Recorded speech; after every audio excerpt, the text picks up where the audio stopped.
que queiram. Vamos registar as questões. Eu penso que é a Carla Galego que está responsável de sistematizar essas questões, que iremos colocar ao professor António Nova para ir respondendo a essa questão. Se houver possibilidade, poderá ainda ser dada a palavra a alguém, mas estamos com muita gente, 300, torna muito difícil isso. Se for possível, muito bem, mas de forma a terminarmos por volta das 16h30. Portanto, se tiverem as questões, e à medida que a comunicação, a apresentação do professor António Nova for feita, vão colocando no bate-papo que iremos registando essas questões para serem colocadas. De qualquer forma, gostaríamos de terminar por volta das 16h30. Eu irei colocar, ou penso, talvez aqui à Teresa Lopo ou outros, que coloquem depois também no bate-papo a versão, pelo menos a versão em inglês, a versão que tenham. De qualquer forma, todas estas versões do relatório, já editadas em livro, não sei como é que estará a tradução para português, seja em Portugal como no Brasil, talvez o professor António Nova depois possa nos dizer, informar se há alguma coisa, algo previsto, mas de qualquer forma têm já as edições como foram lançadas, o francês, o inglês e presumo que o espanhol, poderão ser colocados. De qualquer forma, recomendo a todos que visualizem a página que a Unesco tem criado para esta comissão e onde encontrarão os documentos mais relevantes, muitos deles seguramente irão ser referidos e citados pelo professor António Nova. António, a palavra é tua e sabes o quanto é para nós importante a tua presença e como te agradecemos a tua disponibilidade. Muito obrigado, António. Muito obrigado ao António Teodoro. Um grande abraço de amizade para o António, para a Sociedade Portuguesa de Ciências da Educação e para todos os que nos estão aqui hoje a assistir. Para todos e todas as colegas, é para mim um grande prazer e uma grande honra poder dirigir-vos algumas palavras sobre este relatório.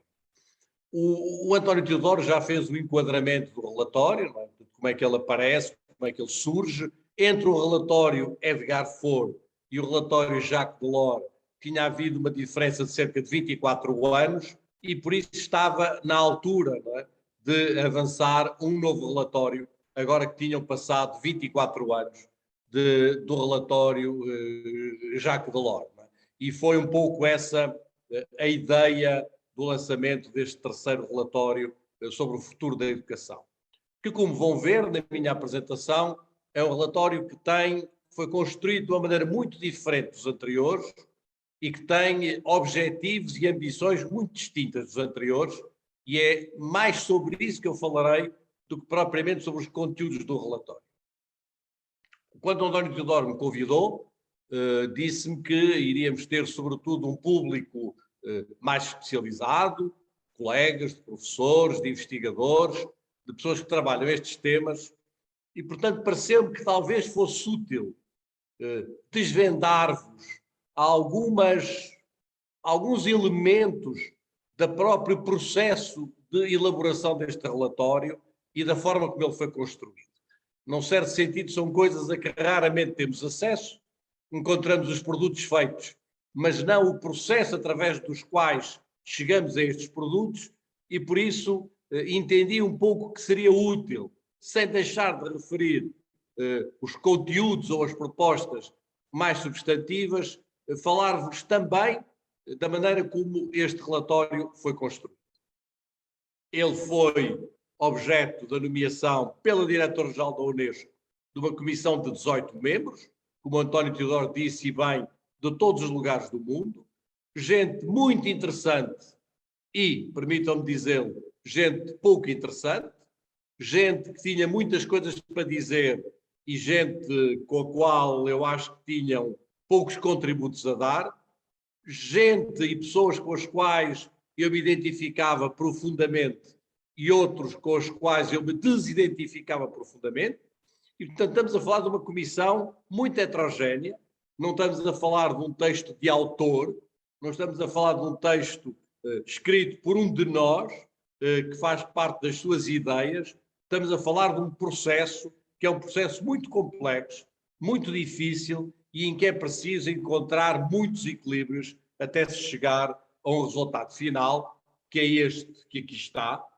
com o título em inglês, e que me parece que talvez a melhor tradução possível. Há várias traduções possíveis deste título, mas talvez a melhor tradução possível seja aquela que eu vos sugiro aqui: repensar juntos os nossos futuros, um novo contrato social da educação. Talvez esta seja a melhor tradução, ou uma tradução possível para português, entre várias outras. É um texto de 200 páginas, o que quer dizer que é um texto relativamente longo, é um texto de uma leitura relativamente pesada, não quisemos fazer um relatório simples, não quisemos fazer um relatório de leitura fácil, quisemos fazer uma reflexão nos termos em que eu vou aqui tentar trazê-la hoje perante vós, descodificando o que foram os processos de elaboração deste relatório. No relatório Aprender a Ser, de Edgar Faure, 1972, o que fica mais nítido desse relatório é, obviamente, a ideia da educação permanente. A ideia de que a educação se faz ao longo de toda a vida, se faz em todos os lugares, e para essa contribuição para esse relatório, na ideia da educação permanente, obviamente contribuíram muitas pessoas, entre os quais o Paulo Freire, que, não sendo membro da Comissão, foi uma das pessoas que contribuiu para os trabalhos da Comissão em 1972. No relatório do Jacques Delors, talvez o elemento principal que fica é o famoso quarto pilar da educação. A educação, historicamente, sempre foi pensado em três ideias, não é? O saber fazer e o saber ser, o saber, os conhecimentos, o saber fazer, as capacidades, o saber ser, as atitudes. A educação historicamente sempre foi pensada nesta espécie deste triângulo, e o relatório Jacques Delors acrescenta um quarto pilar, o saber estar com os outros. A ideia do construir sociedades onde seja possível viver, estar com os outros, aprender com os outros, e este quarto pilar terá sido eventualmente o contributo principal do relatório Jacques Delors. Qual é o contributo principal deste terceiro relatório? Não vos sei dizer neste momento, vai depender muito da leitura que as pessoas façam do relatório, da maneira como deles se apropriem, não é? E é provável que se apropriem até de maneiras que nós não pensamos, ou de maneiras que nós não antecipamos, mas é possível, não digo provável, mas é possível que a ideia de um novo contrato social seja a ideia que eventualmente fique com mais força deste terceiro relatório da Unesco. Devo dizer-vos, como acontece muitas vezes, acontece nas nossas teses de doutoramento, acontece nos nossos livros, acontece nos nossos trabalhos, o título foi a última coisa a ser escolhida no relatório. O título só ficou fixado na última reunião da Comissão, e durante praticamente os 2 anos e meio de trabalho da Comissão, nós trabalhamos sempre com um título que era Learning to Become. A ideia do aprender a tornar-nos. A palavra became é muito forte em inglês, é muito boa em francês, o devenir, apprendre à devenir, ela é frágil em português e também em espanhol. Mas essa ideia era a ideia do aprender a tornar-nos, não é? Do torna-te daquilo que és. Não é? No fundo, a ideia da educação como um processo que nos permite tornar-nos naquilo que queremos ser e que queremos realizar. Porque é que, no final, a Comissão optou por um outro título? Por 2 razões.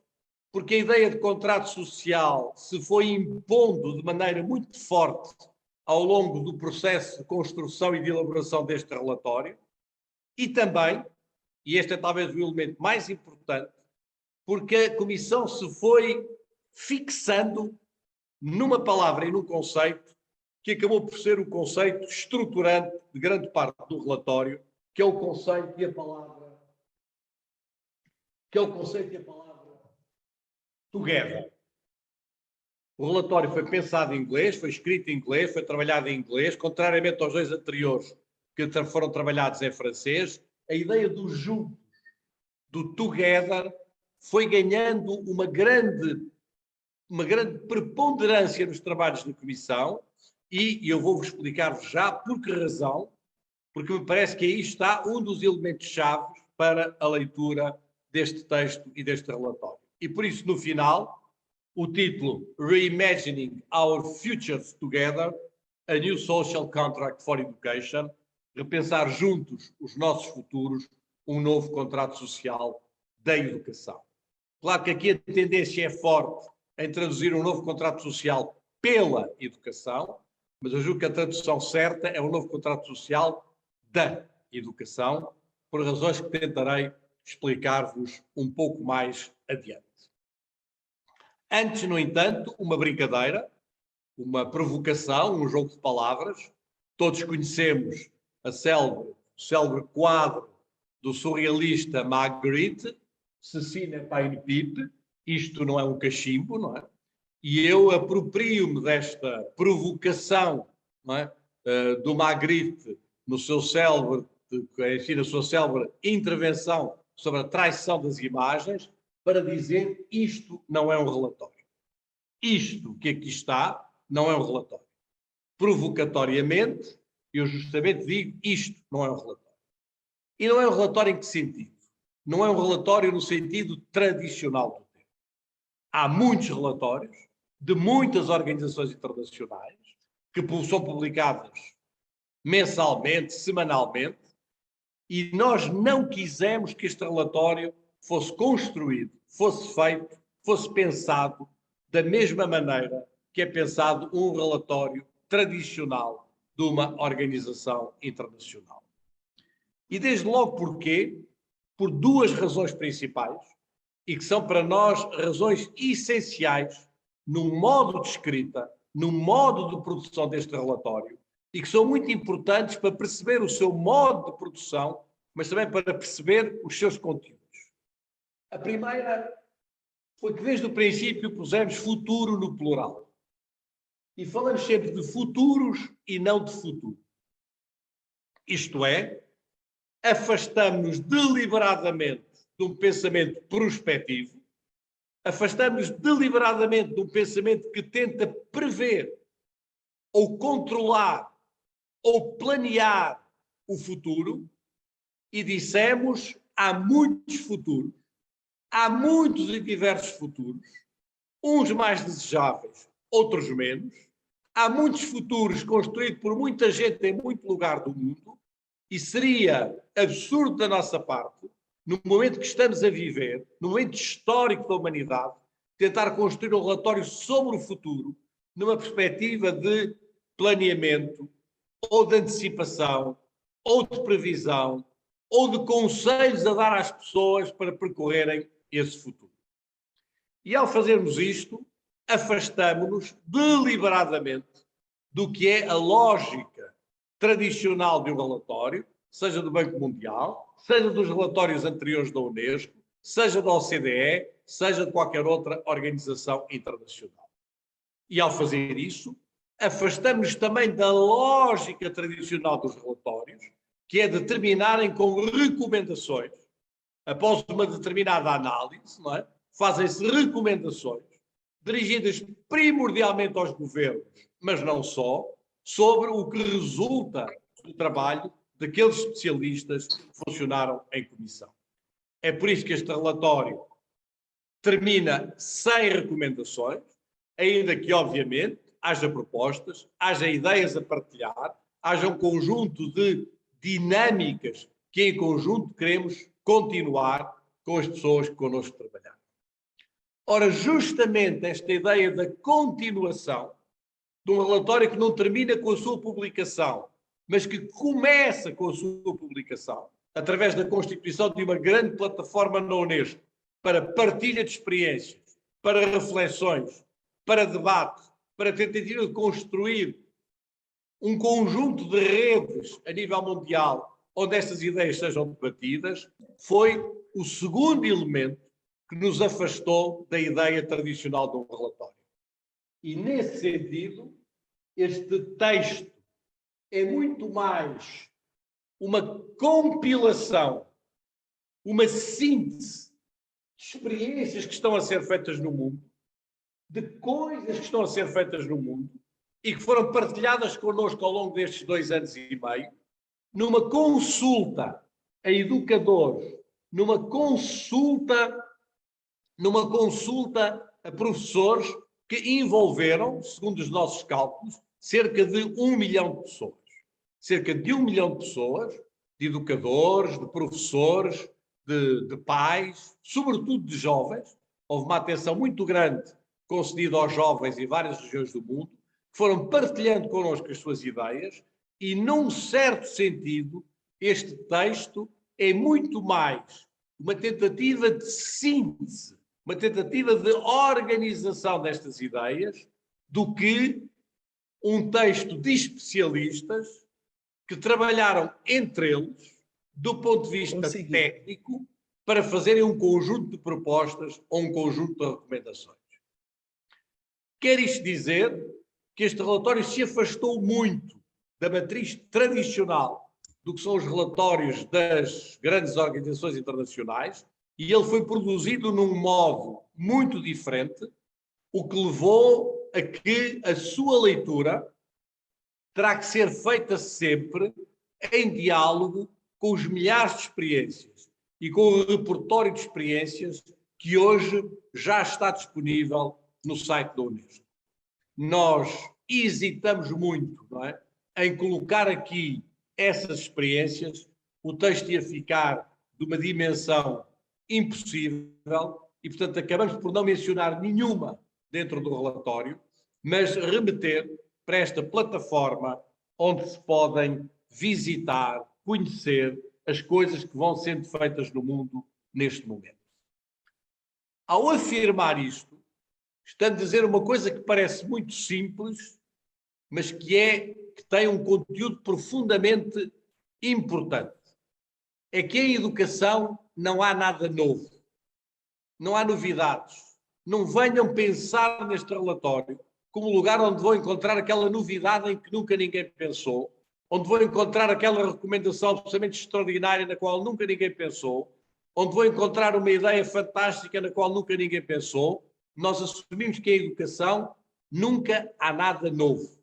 O novo está a fazer-se todos os dias, o novo está a fazer-se e a refazer-se todos os dias, através da ação de educadores, através da ação de professores, através da ação de movimentos pedagógicos, através de iniciativas diversas, e o importante, o mais importante que nós temos a fazer é perceber isso, conhecer isso, partilhar isso e refletir em conjunto uns com os outros sobre isso. E esta é a base, digamos, deste relatório, a forma como ele foi pensado e como ele é agora publicamente apresentado aos diversos grupos e movimentos em todo o mundo.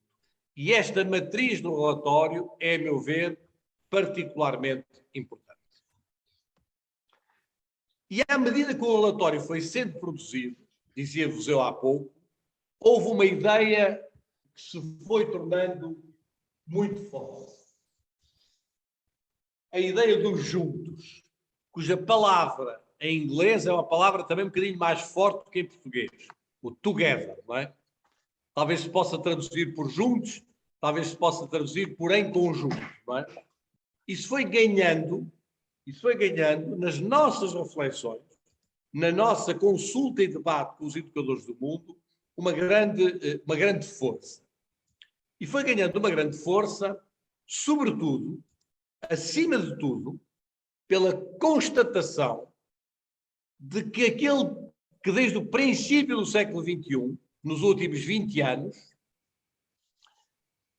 estavam e estão a acontecer tendências cada vez mais fortes de individualização da educação, de consideração da educação como um bem privado, e obviamente que a educação é um bem privado, é um bem de cada um de nós, mas retomando a ideia de que a educação pode ser feita em espaços domésticos, que a educação pode ser feita em espaços identitários relativamente homogéneos, de uma certa homogeneidade cultural ou social, a ideia dessa espécie de retraimento da educação em espaços mais privados, ou mais familiares, ou mais comunitaristas, se a expressão me é permitida, e que este movimento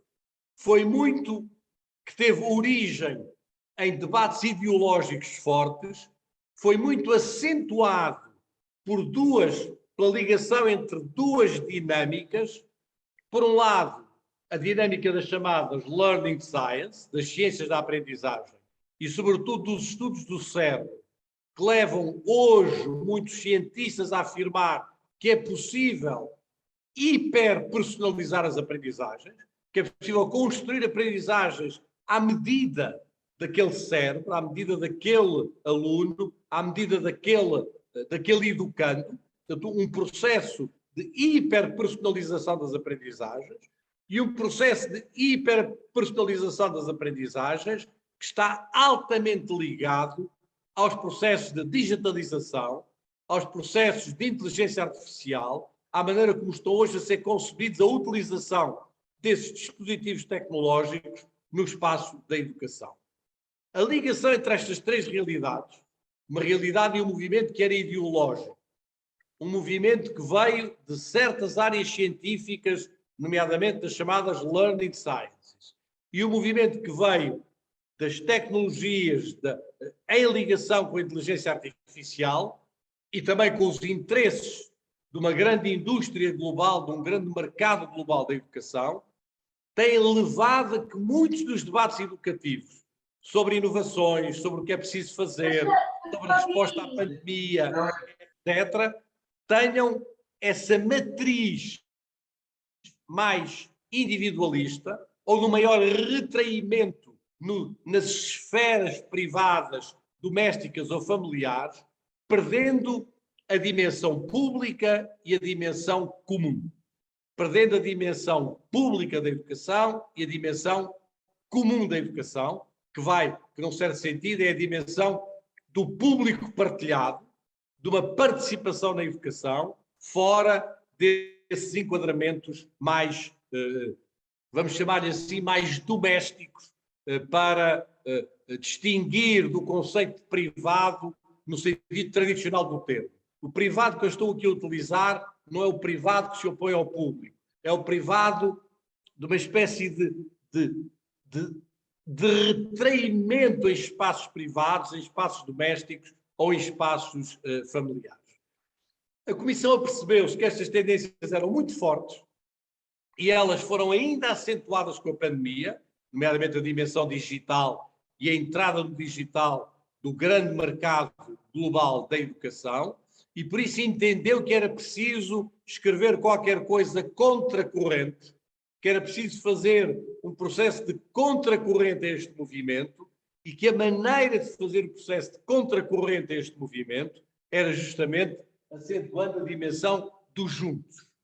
A ideia de que a educação se faz juntos, que a educação se faz em conjunto, com pessoas diferentes, que vêm de origens diferentes, com culturas diferentes, em espaços públicos, em realidades partilhadas, se faz em conjunto de alunos com alunos, alunos com professores, professores com professores, professores com sociedade, e acentuar em toda a matriz do relatório uma espécie de eixo estruturante.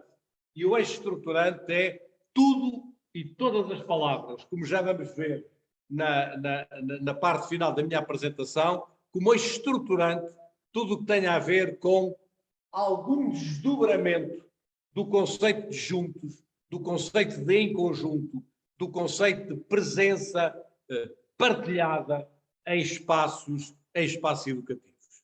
Entendeu a Comissão que esta era a maneira certa de aproximar os debates educativos do nosso tempo e de tentar, de algum modo, ir a contracorrente do que são certos pensamentos, e eu vou dizer isto de maneira pejorativa, certos pensamentos futuristas, não é?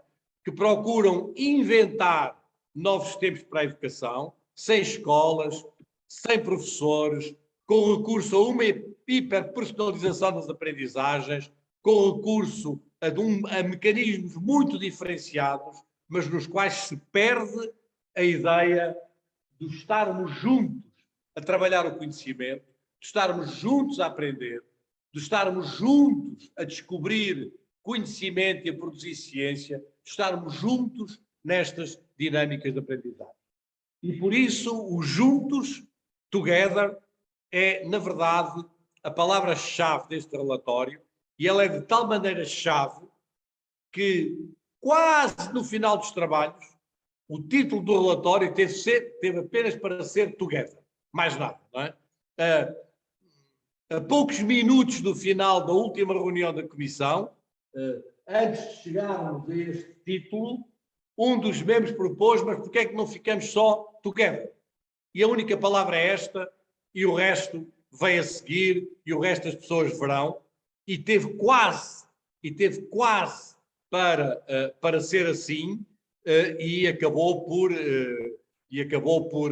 não ser, mas a palavra together tem uma grande preponderância, uma grande dominância na maneira como o relatório está construído e está pensado.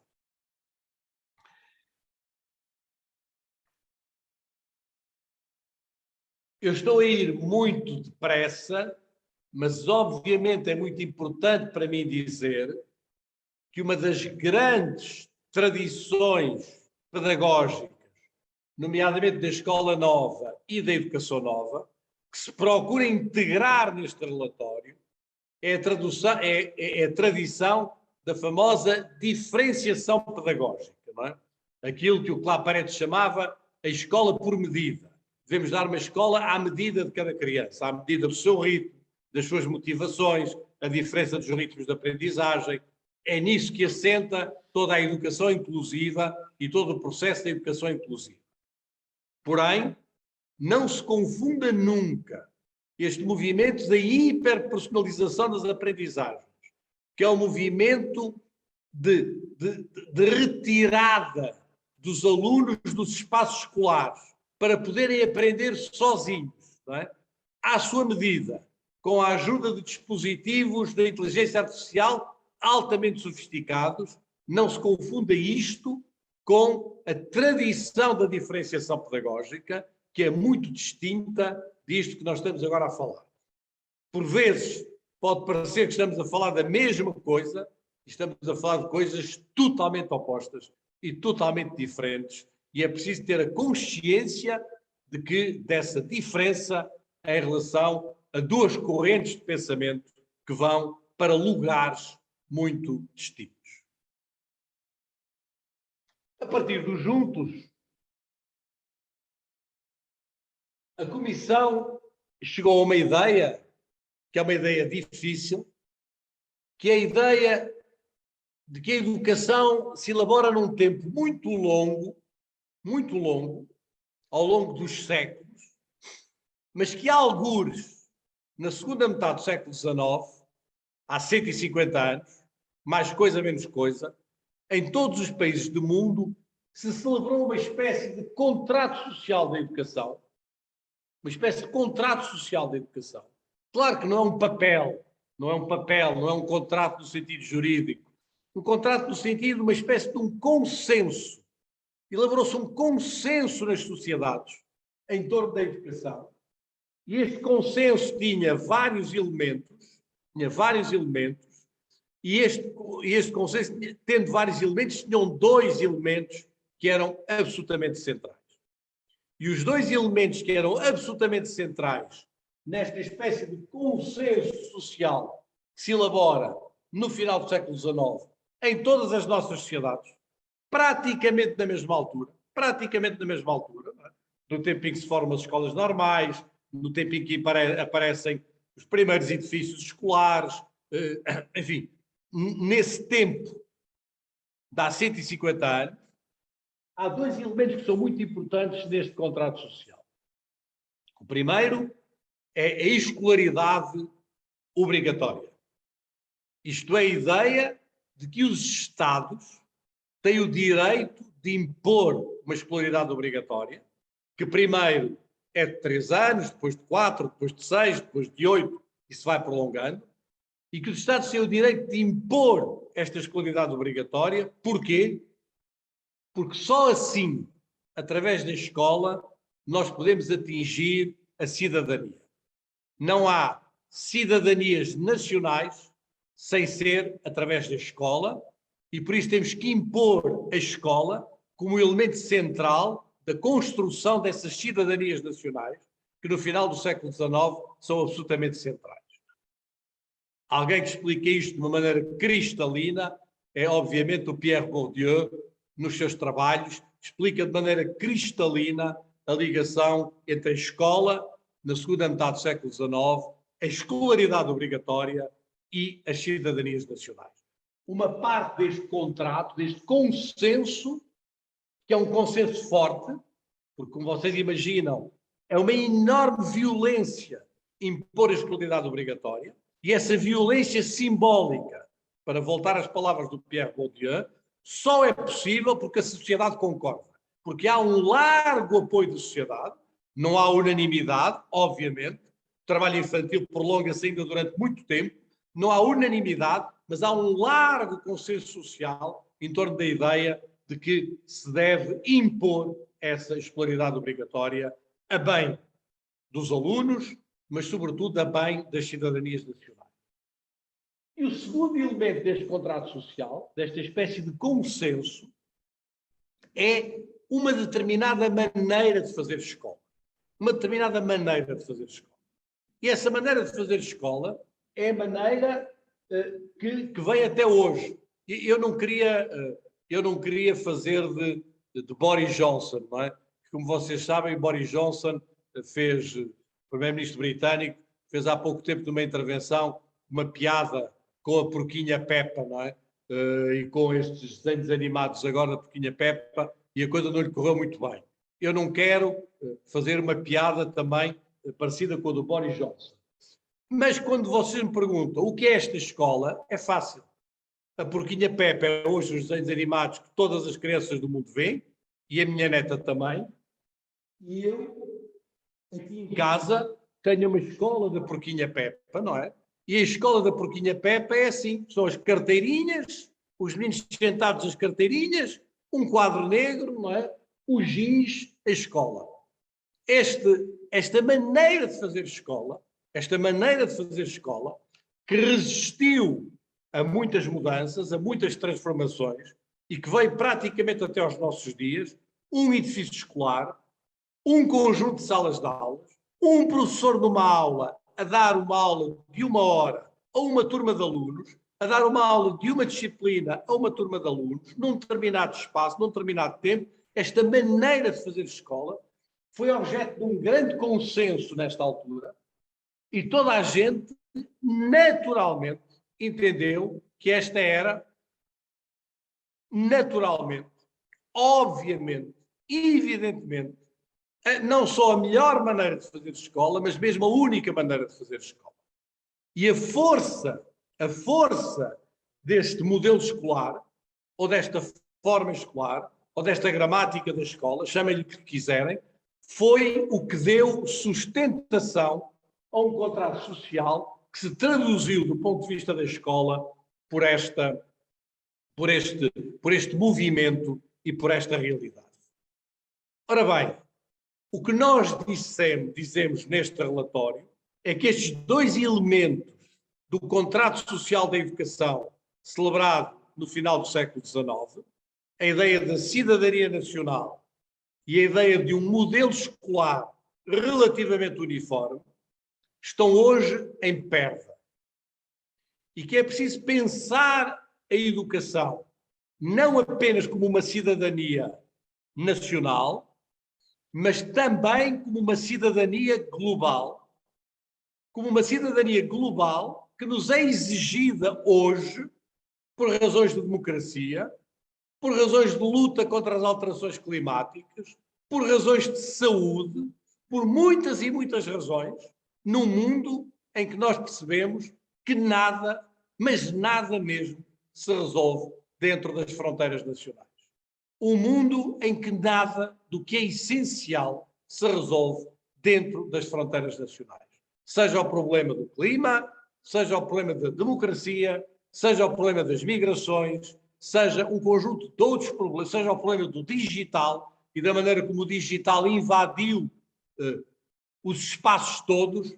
Hoje temos a noção de que os grandes debates, as grandes questões, os grandes desafios dos nossos tempos são desafios globais, e daí um novo contrato social da educação que reafirma a educação como um bem comum global.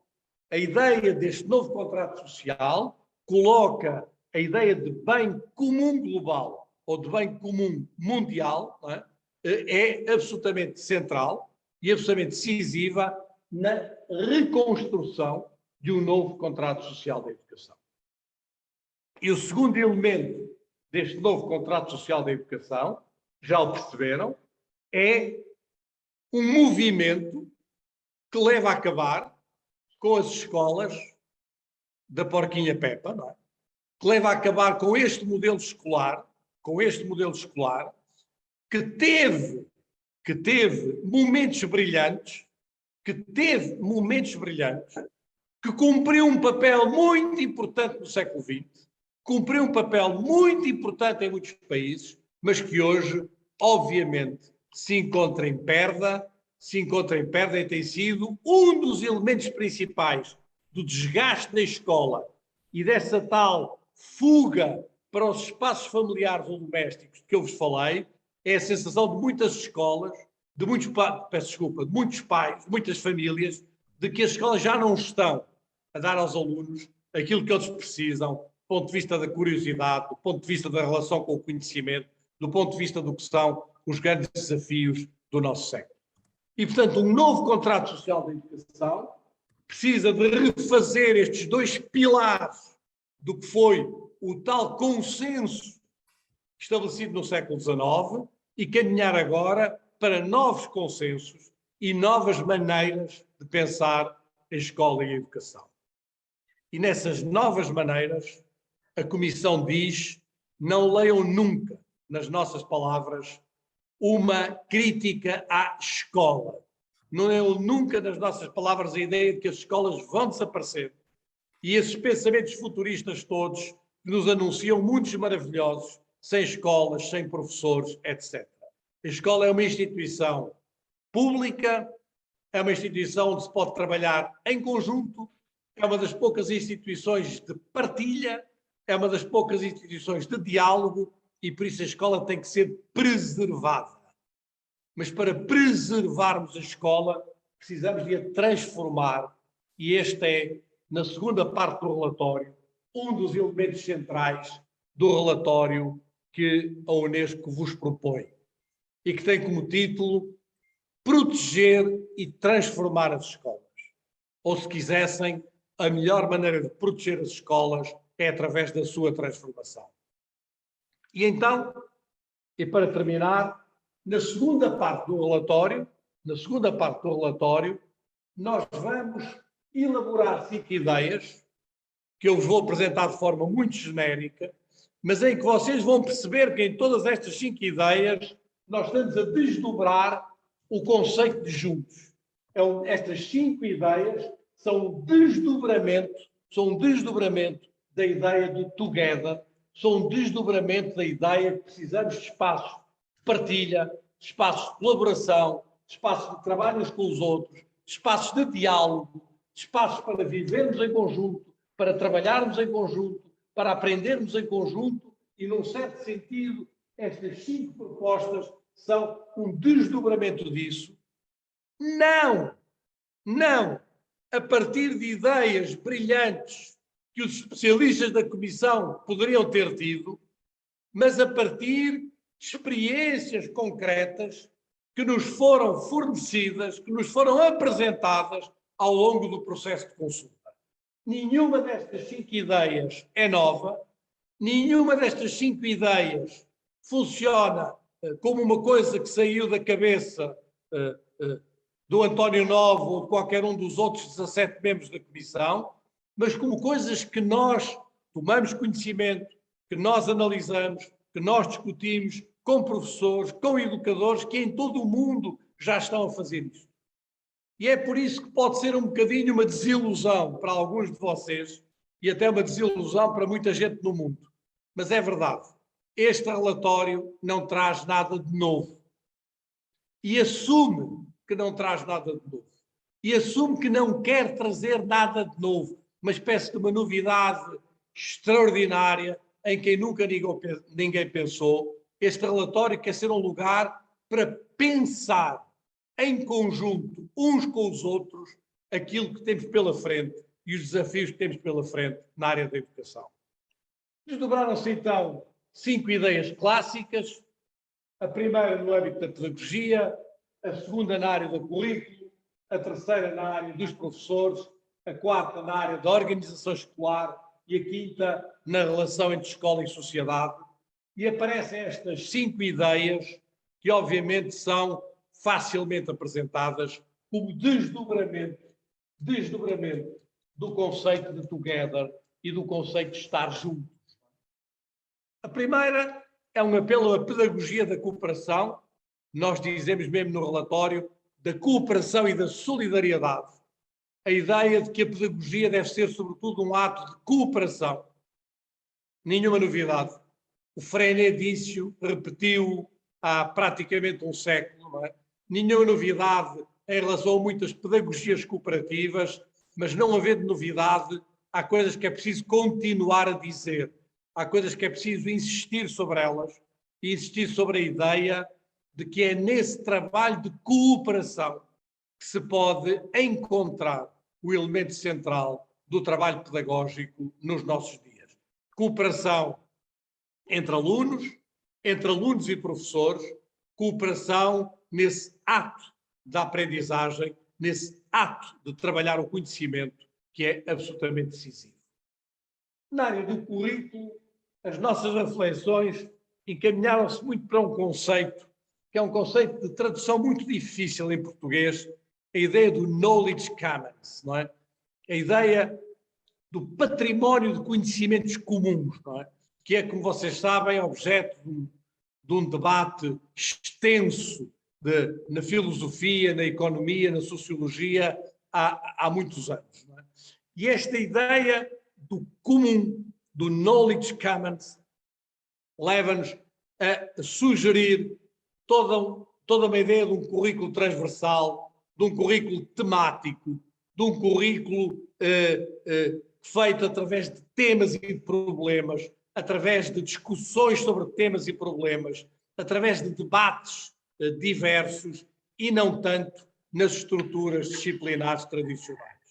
Não porque o conhecimento não seja importante, não porque o conhecimento disciplinar não seja importante, mas que ele deve estar ao serviço de uma maneira de um desenvolvimento curricular e de modos de organização curricular que estejam mais próximos daquilo que é hoje a maneira de conhecer, que é hoje a maneira de fazer ciência, que é hoje a maneira de aprender. E este debate sobre o knowledge commons é um debate que aparece de forma muito nítida nesta segunda ideia sobre o currículo e que aparece também paralela com a valorização, que nós entendemos que era muito importante fazê-la, da ciência, da educação científica, da cultura científica. Há uma insistência grande nessa dimensão, sobretudo face a tudo aquilo a que estamos a assistir no mundo hoje. A terceira ideia é a ideia de uma colaboração entre professores, a evolução dos professores num sentido mais colaborativo, não de uma colaboração forçada, provavelmente para dar uma aula de 1 hora dentro de uma sala de aula a 20 ou a 30 alunos, não é possível, não é necessária nenhuma colaboração. Não é necessária nenhuma colaboração. Portanto, nós muitas vezes estamos a tentar forçar os professores a colaborarem, quando essa colaboração não é necessária para a organização do trabalho docente. Mas, se pensarmos a escola em diferentes espaços, em diferentes tempos, organizada de maneira diferente, com uma maior diversidade de situações, etc. Então aí a colaboração entre professores é absolutamente central e é absolutamente decisiva. O médico que vivia lá numa aldeia, sozinho, há 50 anos ou há 80 anos, não precisava de colaborar com outros médicos. Ele tinha ali o seu trabalho estava ali limitado àquela esfera. O médico hoje não consegue fazer nada sozinho. Não há nenhum médico que consiga fazer nada sozinho, porque o trabalho médico, o trabalho na área da saúde evoluiu, a sua organização evoluiu e esta colaboração torna-se hoje absolutamente imprescindível e necessária. É essa evolução que nós defendemos ao trabalhar a ideia da colaboração. Ora, como vocês veem, eu estou a desdobrar os juntos que é a cooperação, os juntos que é património comum de conhecimento, os juntos que é colaboração e os juntos que implica uma transformação das escolas enquanto lugares onde se pode aprender em conjunto. Está a falar dele? E Está a falar o homem? as escolas são imprescindíveis. Nada pode substituir a escola enquanto lugar de aprendizagens em comum, em conjunto, e é por isso que os sonhos, as utopias de uma sociedade sem escolas, de uma sociedade onde não há escolas, são utopias altamente perigosas. São utopias que nos podem conduzir a uma sociedade ainda mais fragmentada, ainda mais individualista, ainda mais dividida nos seus espaços, sem lugares do diálogo, sem lugares para se aprender em conjunto, para se trabalhar em conjunto. E por isso a Comissão faz um apelo forte à proteção das escolas e ao trabalho dentro das escolas como esse espaço, se quiserem, da convivialidade, do aprender a conviver, não da convivialidade do recreio, não da convivialidade da brincadeira, mas da convivialidade que está no trabalho em conjunto, no trabalho em comum, na aprendizagem em comum e na sua reconfiguração do ponto de vista do espaço, do ponto de vista do tempo, do ponto de vista da sua organização, do ponto de vista desse modelo escolar que prevaleceu até ao século XXI, mas que hoje todos, de uma maneira ou de outra, reconhecemos que está em perda, que está desgastado, que já não permite responder aos grandes desafios da educação no século XXI. E, por último, um debate, o velho debate da relação entre a escola e a sociedade, mas hoje trazido de uma maneira um bocadinho diferente, trazido pelo lado do intergeracional, trazido pelo lado da percepção de que hoje, neste momento em que eu estou a falar, muitos de nós e das nossas famílias habitam o mesmo espaço e o mesmo tempo 4 gerações. Felizmente é o meu caso. A minha neta, o meu filho, a minha geração e dos meus irmãos e a geração do meu pai. Vivemos todos aqui em Oeiras. 4 gerações vivem simultaneamente no mesmo espaço. E isto que era impensável há 30 anos. Que era totalmente absurdo no final do século XIX, em que, quando muito, havia 2 gerações ao mesmo tempo a habitarem um espaço. Não é? Transforma completamente as realidades sociais, transforma completamente a realidade da educação e a maneira como a educação vai ter que ser concebida de outra maneira, numa outra perspectiva, nomeadamente a educação de adultos que parece ter parado no tempo, depois dos grandes movimentos da década de 70 e ainda da década de 80, parece ter parado no tempo, ficado refém ou prisioneira de modelos de segunda oportunidade ou de modelos escolares mais tradicionais e que precisa hoje de uma profunda revisão, de uma profunda reanálise, de um profundo movimento de reconstrução, nomeadamente numa perspectiva intergeracional, a que estamos todos chamados, pelo lado, em particular, das mudanças demográficas. Como vocês percebem, estas 5 ideias que resultam de coisas que se estão a fazer no mundo, nada do que aqui é dito sem ter uma referência em coisas e experiências que estão a ser feitas no mundo, são a nossa não de recomendação para coisas que se devem fazer, mas são a nossa proposta como ponto de partida para conversarmos uns com os outros. E essa é a chave deste relatório. O que nós queremos, e é por aí que terminamos o relatório, é dizer: agora vamos conversar sobre isto. Vamos conversar sobre estas ideias e vamos partilhar experiências. Vamos ver o que é que cada um faz, o que é que cada um tem conseguido nestas áreas, como é que cada um pode avançar e, de uma vez por todas, sermos capazes de pensar a educação como um lugar e um espaço de partilha, onde vamos avançando uns com os outros, certamente a ritmos diferentes, certamente em movimentos diferentes, certamente com perspectivas diferentes, mas onde vamos avançando pela conversa, pelo diálogo, pelo trabalho em conjunto, e para isso a Unesco está a construiu uma plataforma onde essas experiências vão sendo partilhadas e vão sendo construídas. Para que é que servem estes relatórios? Foi a pergunta que mais vezes me fizeram ao longo destes 2 anos e meio. Muitos colegas nossos disseram: António, mais um relatório, para que mais um relatório? Eu não tenho respostas para vos dar, mas se alguma destas ideias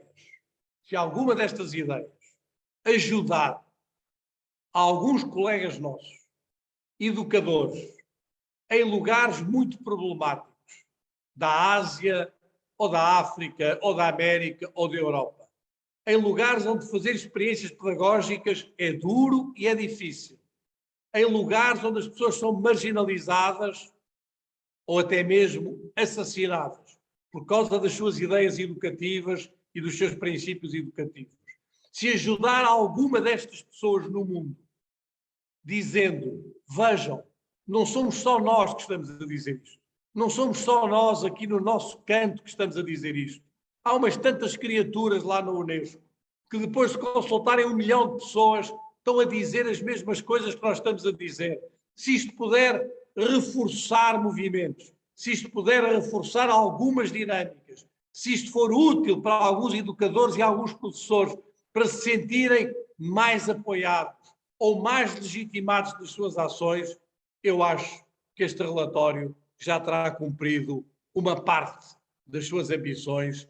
Não tenho ilusões, não é nenhum relatório que transforma nenhuma realidade, mas podemos em conjunto, a partir de algumas destas ideias, continuar, não é começar, é continuar um caminho que certamente os que estão aqui a assistir-nos já começaram há muito tempo, e é essa espécie de continuação que este relatório aqui nos permite abrir.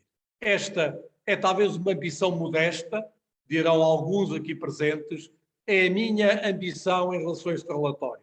Não tenho nenhuma outra ilusão, tenho apenas ambição que este relatório possa servir para continuar uma conversa entre educadores, e se há coisa que nós precisamos no mundo hoje é de conversar entre nós, de dizer o que é que estamos a fazer uns e outros, o que é que está a correr bem, o que é que está a correr mal, e de construir em conjunto movimentos que nos permitam reforçar as nossas crenças na educação, numa educação pública, numa educação como um projeto público, numa educação do comum, numa educação como bem comum mundial. É este o contributo que eu espero que, modestamente, em pequenas doses, este relatório possa também trazer para a comunidade de educadores em todo o mundo. Muito obrigado. Muito obrigado, António, por esta excelente apresentação, excelente conferência. Deixas aqui imensos pistas para desenvolvermos. Eu, pela informação que tenho dos participantes, estão em lugares muito distintos e temos aqui desde alguns estudantes da licenciatura que aproveitaram, que estão em aula, isto é, aproveitaram a tua conferência e que seguramente, estou a pensar, por exemplo, na Universidade da Madeira, que a seguir irão continuar, estudantes de mestrado, doutoramento, professores do ensino básico e secundário, que aqui estão, alguns, nomeadamente os que estão associados ao Centro de Formação de António Sérgio. A sugestão que eu dou, em primeiro lugar, é o seguinte: eu coloquei, vocês viram, e é muito fácil chegar à plataforma da Unesco, ao site da Unesco, de toda a comissão, que tem um conjunto de materiais muito valiosos.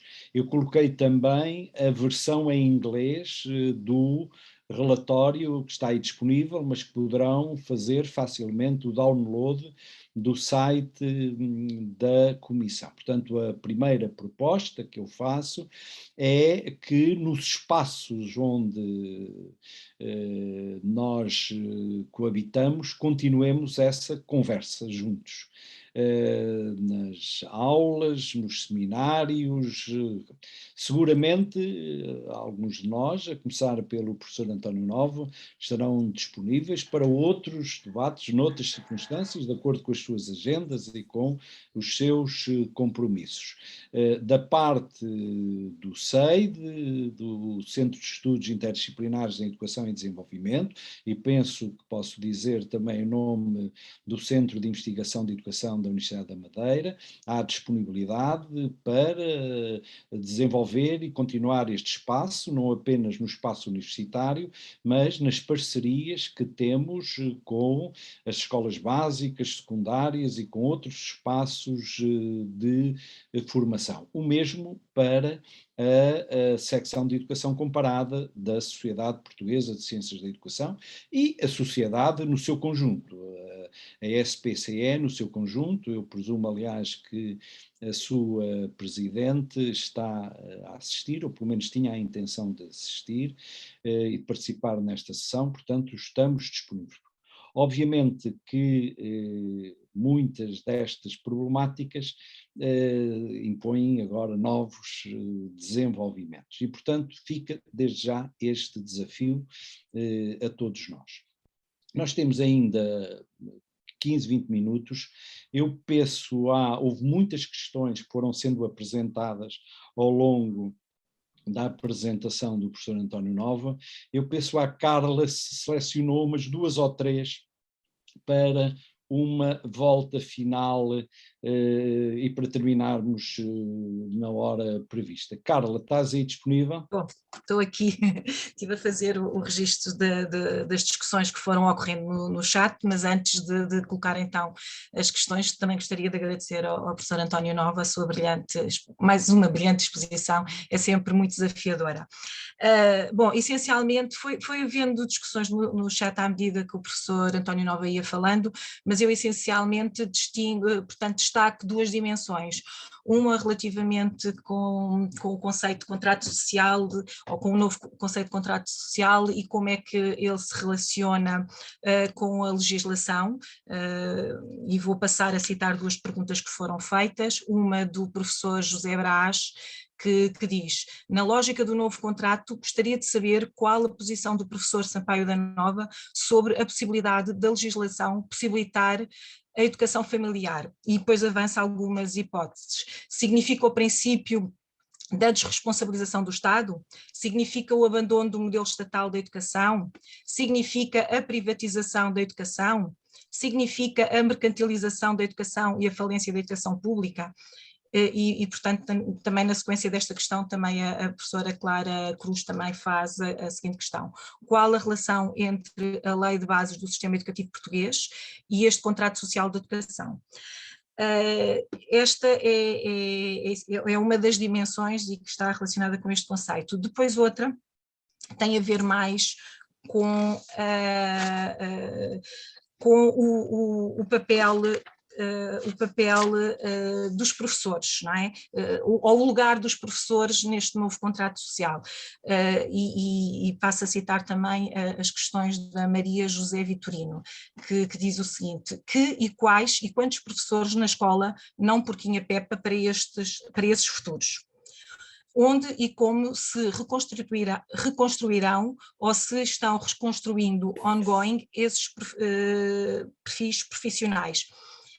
Depois, na sequência, também no chat houve aqui uma discussão relativamente ao seguinte: os colegas dizem que os professores fogem a mais tempo na escola, fogem de preencher mais grelhas, portanto, de preencher mais grelhas, de mais reuniões, e, portanto, existe muita burocracia nas escolas e que, portanto, limita um pouco as margens que os professores têm para poder, então, contribuir para a transformação nas escolas. Portanto, essencialmente são estas duas grandes dimensões, portanto, as questões que se colocaram, mas assim grosso modo, mas depois ainda há mais uma que da colega Ana Álvares, que pergunta se, no seu entender, que lugar cabe às competências socioemocionais na educação escolar.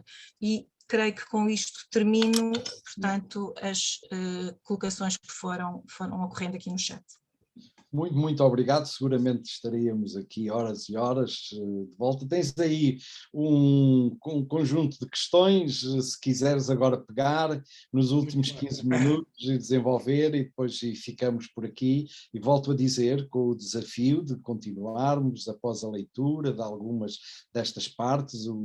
Quem já pegou no relatório, ele tem uma certa autonomia, portanto tem uma lógica, tem uma estrutura que foi apresentada, mas tem uma certa autonomia, seguramente vai ser objeto de análise, nomeadamente em muitos dos nossos cursos e dos nossos espaços formativos. António, a palavra é tua. Não, tem sem dúvida, e é muito... Uma das coisas que para mim é mais interessante é ver as diferentes fases do relatório. Lembro-me, por exemplo, uma primeira parte do relatório tinha, eu não sei, eu acho que quase metade do relatório era dedicada às questões ambientais, às alterações climáticas, etc., porque havia a consciência dessa importância. E depois o relatório foi evoluindo, foi-se construindo de outras maneiras, mas é verdade que ele tem uma grande autonomia em vários dos seus capítulos. Não é? Eu julgo, eu não tenho a certeza absoluta de que eu sei que ele está a ser traduzido no Brasil, não sei muito bem como é que está a tradução para português aqui em Portugal, vejo que estão a perguntar isso. O professor Célio Cunha, é o professor Célio Cunha, que tu conheces, da Universidade do Brasil. Sim, está a perguntar. Eu sei que a Unesco do Brasil já o está a traduzir, eu julgo que ele, agora não sei exatamente o estado da situação, mas é uma coisa que eu posso facilmente saber e depois responder-vos, não é? Posso fazer essa pergunta. Mas sei que ele já estava a ser traduzido para português, além da tradução que deve estar quase acabada das 6 línguas oficiais da Unesco, não é? Portanto, inglês, francês, espanhol, chinês, russo e árabe. Não é? Antes de responder a esta questão do contrato social, deixem-me fazer uma espécie de... Isto não é muito fácil de dizer em 30 segundos, mas é assim, cada um de nós, num determinado momento e numa determinada fase da sua vida, acredita em certas coisas e acredita menos noutras. Não é? Eu estou numa fase da minha vida em que acredito sobretudo na capacidade de iniciativa das pessoas e neste caso dos professores também. E acredito que se lhes forem dadas condições, se lhes forem dadas essa autonomia, essa capacidade de intervenção, as pessoas farão coisas muito interessantes. Nem todas, claro que nem todas. Há muitos que não farão. Mas também não é por serem obrigados com burocracias, com prestação de contas, com não sei o que o vão fazer. Não é? E, portanto, eu estou numa fase da minha vida em que acredito muito nessa espécie de liberdade, como acredito na diversidade. E por isso é que eu fui um dos que me bati pelo plural nestes futuros. Não é? não vai haver apenas um futuro, não vai haver apenas uma maneira de fazer escola, vai haver muitos futuros, e se calhar muitos interessantes e outros menos interessantes. Eu acho que nós estamos a lidar com uma dimensão de liberdade e de diversidade que é absolutamente essencial, e por isso este novo contrato social para mim é um contrato social que tem que ter uma grande abertura. Eu acho que o melhor que as políticas educativas podem fazer é criarem as condições para que essas iniciativas surjam, para que elas sejam apoiadas, para que elas sejam refletidas, para que elas sejam partilhadas, e que se conseguíssemos fazer isso, já estaríamos a fazer muito, em vez de políticas de maior imposição, seja do ponto de vista curricular, seja de outro modo qualquer. Eu tenho muita dificuldade, porque venho sempre do lado da liberdade, em dizer que se deve impedir isto ou que se deve impedir aquilo.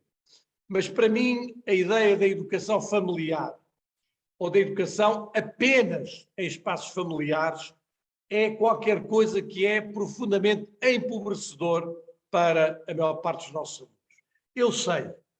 Eu sei que as pessoas que defendem o ensino em casa ou a educação doméstica são muito diferentes umas das outras, muito diferentes. Vocês têm desde fundamentalistas religiosos de extrema-direita que não querem que as suas crianças aprendam as teorias do Darwin ou as teorias da evolução, até pessoas de áreas anarquistas, muito radicais do ponto de vista da crítica ao Estado, até pessoas que vêm de movimentos mais ecologistas. Há coisas muito diferentes nesses movimentos. O problema para mim com a educação familiar é sempre o mesmo. E é uma coisa que a mim às vezes me custa entender como é que as pessoas não percebem isto, que é a escola não é um prolongamento da família. A família tem os seus direitos, tem os seus deveres, tem as suas obrigações perante a educação e elas são imensas. Mas a escola é diferente da família. E o interesse da escola não é ser igual à família. O interesse da escola é ser diferente da família. E, portanto, poder colocar as crianças perante crenças, perante culturas, perante ciência, perante conhecimento, perante realidades, a que elas nunca terão acesso no meio familiar ou no espaço familiar. Esta é a grande vantagem da escola. É poder abrir outros caminhos, outras perspectivas, outras ideias. Eu sei que as famílias que têm um certo grau de educação, que têm uma certa capacidade de relação com o conhecimento, estão atentas a isto e defendem que também elas são capazes de fazer esta abertura. Mas quando perguntamos a essas famílias, e você quer que determinados grupos fundamentalistas, não é? E grupos fundamentalistas que são contra a educação das mulheres ou que são contra as teorias científicas, acha que essas famílias estão aptas para educar os seus filhos? E eles próprios dizem, isso não, não é? Nesse caso não. Não é? Nesse caso, as pessoas percebem, não é? Que tem que haver uma intervenção mais larga da sociedade, no sentido de permitir a essas crianças o acesso ao conhecimento, o acesso à cultura, o acesso a uma muito maior diversidade. Ora, é nesse sentido que, para mim, eu estou com a Maxine Greene. A Maxine Greene, alguns terão visto que eu cito-a muito nos meus últimos trabalhos. A Maxine Greene é uma extraordinária filósofa norte-americana, já morreu há uns 20 anos, uma das primeiras mulheres, das primeiras gerações feministas americanas da década de 60, e ela tem um texto em que escreve isto que eu acho absolutamente brilhante. Ela diz, eu não consigo imaginar nenhum propósito coerente para a educação se há alguma coisa comum não acontecer num espaço público. Eu acho que isto é uma frase brilhante, porque mostra a importância do comum, do encontro, da relação, do estar com o outro que é diferente de nós e de o fazer num espaço público. E este é o segredo da escola. E este segredo da escola é um segredo que, em grande parte, deve ser preservado. E é um segredo que nós não podemos perder nesta voragem dos cérebros hiperpersonalizados, com dispositivos eletrónicos altamente sofisticados, que estimulam as partes certas do cérebro que nos fazem aprender tudo de maneira muito mais rápida, que as outras coisas. Cuidado. Eu julgo que o texto desta comissão leva a ter cuidado na maneira como esses discursos estão a ser produzidos. A Maria José Vitorino tem toda a razão sobre os professores, e é por isso que eu falei, cuidado também com a ideia de uma colaboração forçada.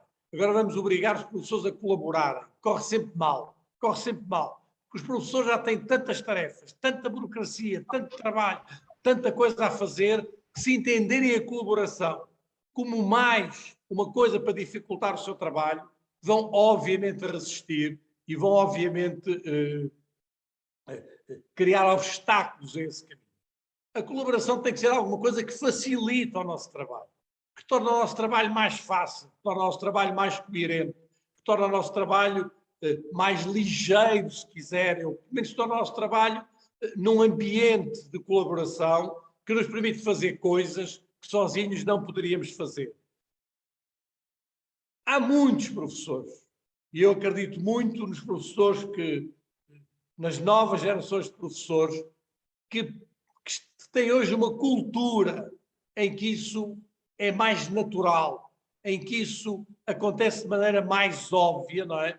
E que vão contra estas estruturas uniformes que nós herdamos do século XIX. É preciso abrir caminho para essas pessoas. É preciso dizer-lhes que eles podem. É preciso dizer que eles podem fazer caminhos, que eles podem ter essas iniciativas.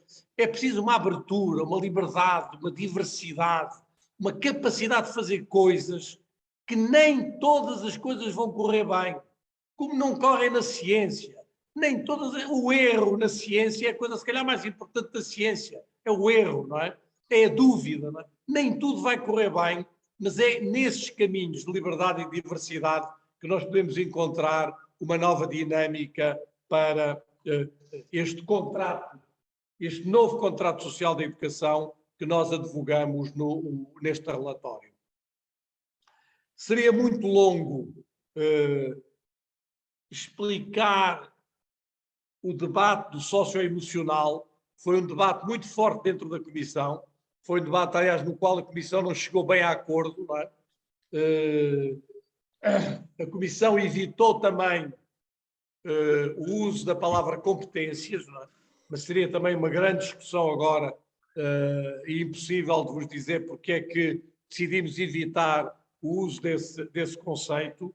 Mas sim, na parte do Knowledge Commons, na parte do currículo, na parte do trabalho do currículo, há uma secção consagrada à ideia da empatia, à ideia da relação humana, à ideia, para irmos ao último livro do António Damasio, do saber e do sentir. Não é?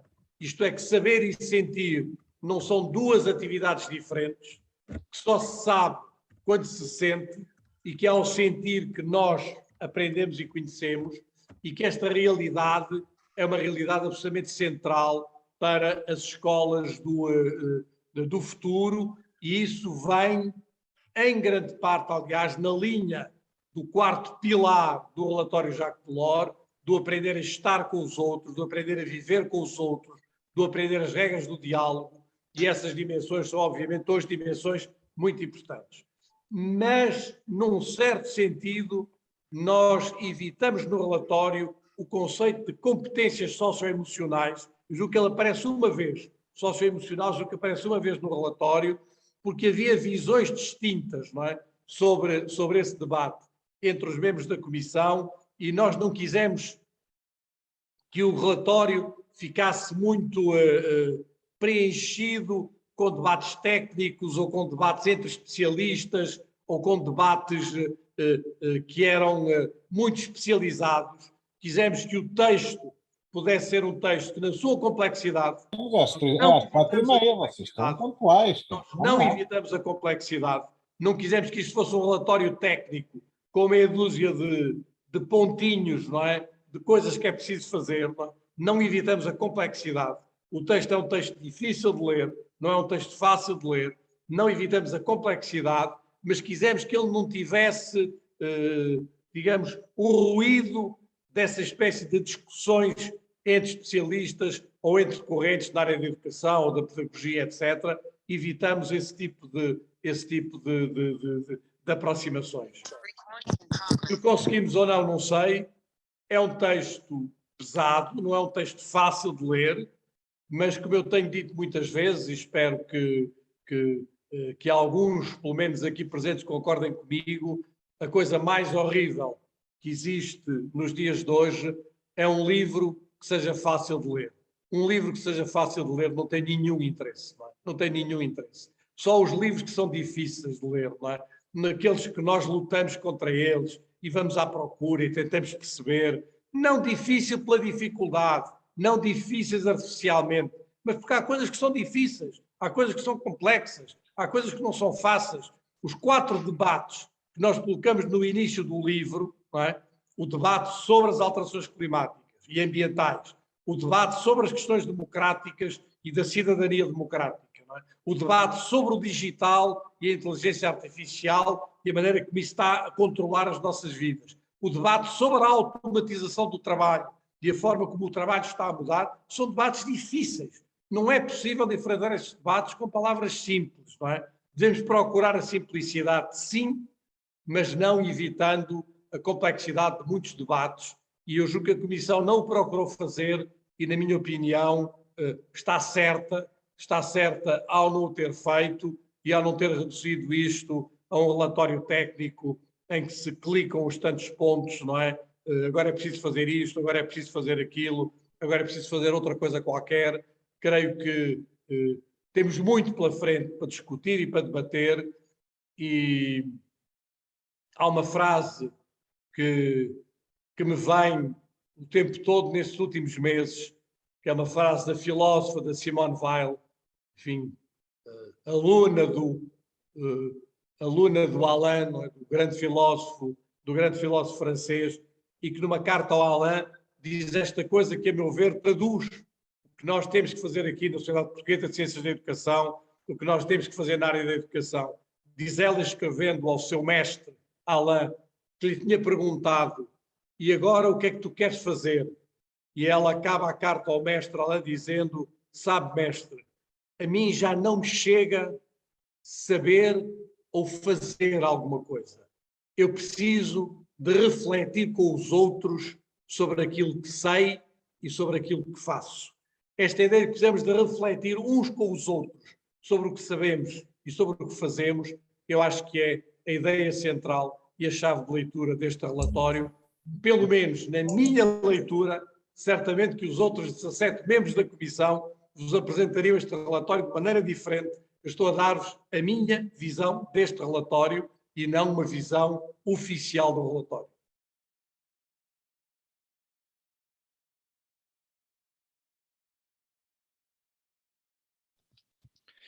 Muito obrigado, António. Já é visível que estás cansado. Não.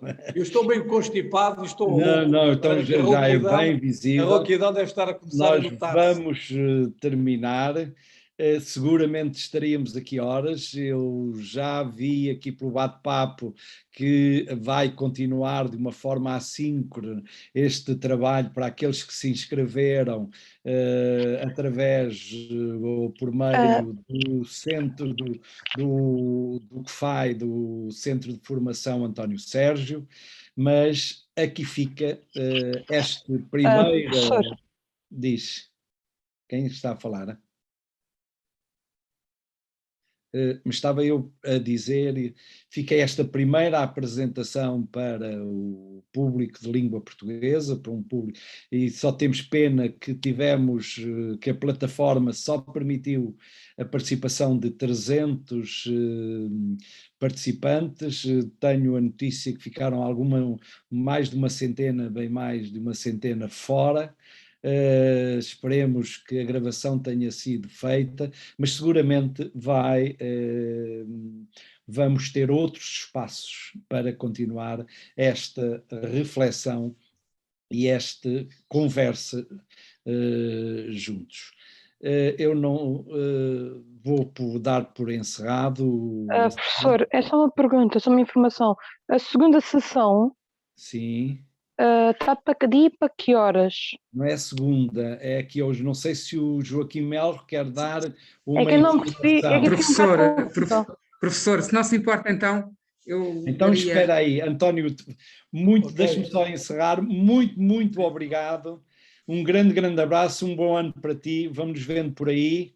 Um grande abraço. Se quiseres agora, eu dou a palavra ao Joaquim Melo, se quiser dar alguma informação aos professores que estão a participar. Queria sim, antes de mais, muito agradecer obrigado ao professor António Nova por esta excelente conferência e pela oportunidade que deu a centenas de professores poderem assistir a esta conferência, conhecendo este relatório, que é de suma importância para a educação não só de Portugal, mas do mundo inteiro, diria eu. Queria-lhe agradecer muito, professor António Nova, é um prazer sempre revê-lo. Agradecer ao professor António Teodoro e a toda a organização desta fantástica conferência.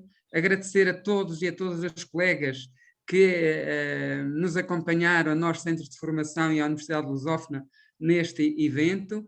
E, por último, pedir desculpa e lamentar a todos os colegas que não puderam estar presentes, porque a sala tinha limitações.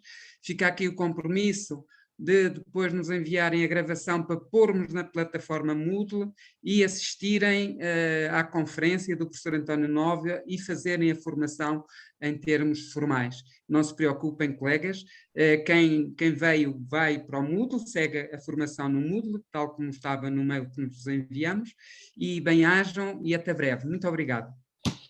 Muito obrigado a todos. Como assim? Muito obrigado a todos e um bom ano. E que este seja o ano em que nos vejamos livres da pandemia e possamos que estarmos juntos seja também o estarmos de forma a podermos dar um abraço ou um beijinho. Bom ano. Tchau, um abraço, bom ano.